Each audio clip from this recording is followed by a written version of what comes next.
Hello, welcome to tasties our priority. ఈ వీడియోలో గుత్తొంకాయ fry తయారీ విధానం చూద్దాము. ఈ రెసిపీకి కేజీ వరకు గుత్తొంకాయలను తీసుకొని 4 ఘాట్లు వచ్చేలా కట్ చేసుకొని ఉప్పేసిన వాటర్లోకి ట్రాన్స్ఫర్ చేసుకోవాలి. వంకాయల్ని వాటర్లో ట్రాన్స్ఫర్ చేయకపోతే కలర్ మారిపోతాయి. అలానే వంకాయల్ని కట్ చేసిన తర్వాత లోపల ఏమన్నా పుచ్చులు ఉన్నాయో లేదో చూసుకోవాలి.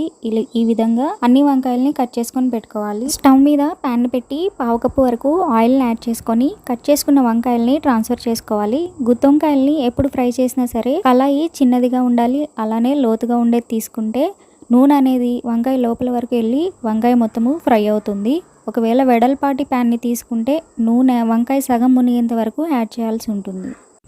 మూత పెట్టి వంకాయల్ని ఒక 10 మినిట్స్ పాటు మగ్గించుకోవాలి. తర్వాత మూత తీసి ఈ వంకాయల్ని రెండో వైపు కూడా తిప్పుకొని మగ్గించుకోవాలి. చూడండి, వంకాయ పైన కలర్ అంతా ఈ విధంగా చేంజ్ అయ్యేంత వరకు ఫ్రై చేసుకోవాలి. ఒక 20 మినిట్స్కి పైన ఈ విధంగా కలర్ వస్తుంది. ఇప్పుడు ఆయిల్ నుండి వంకాయల్ని సెపరేట్ చేసి చల్లార్చుకోవాలి.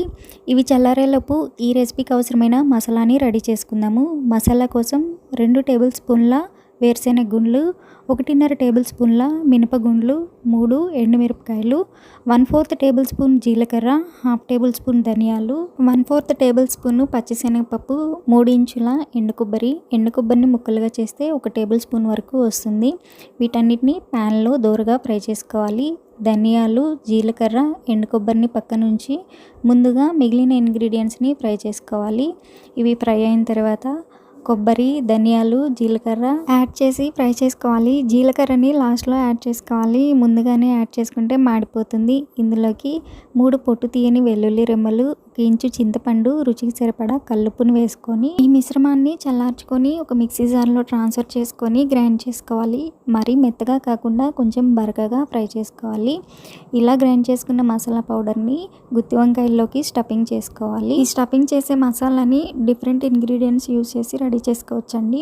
ఒకటి ఈ వీడియోలో చూపించింది, ఇంకోటి కారము, వెల్లుల్లి, పుట్నాల పప్పు యూజ్ చేసి మసాలా రెడీ చేయొచ్చు.